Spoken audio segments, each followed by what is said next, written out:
All right, it's day one of our study of the life of David, the man after God's own heart.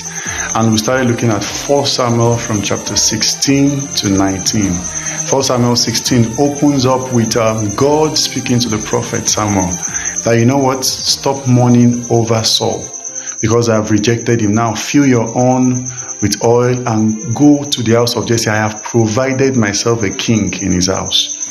One of the first things we saw about the life of David was the divine orchestration of God, the divine ordination, God sending Samuel to go and speak words over his life as to what God would have him do in life. It started as that was like the prophetic opening for the life of David.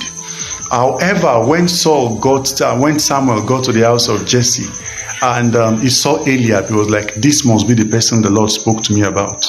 But for the quick intervention of God's Spirit, said, no, this is not the one. They don't look at the height, don't look at his stature, for I have rejected him.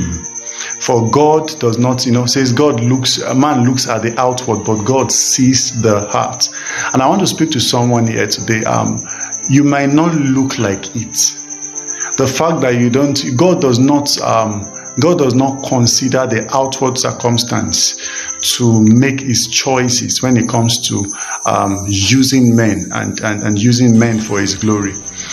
By every metric on the outside, Eliab was the most qualified. Eliab was the firstborn. Eliab was taller. Eliab was a man of war. He had everything going on for him. But God chose David. And it doesn't matter the disadvantage you have. David was the last born. David was not reckoned with. He was kept in the wilderness to take care of his father's sheep.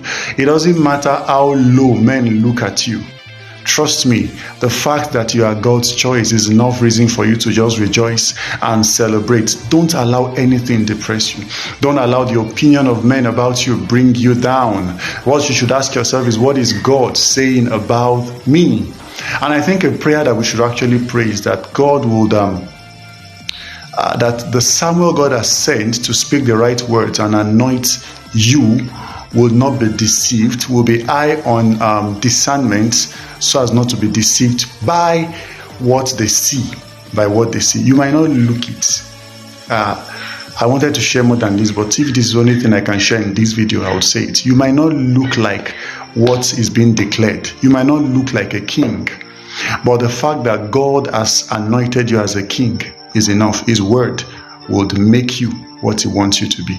God bless you.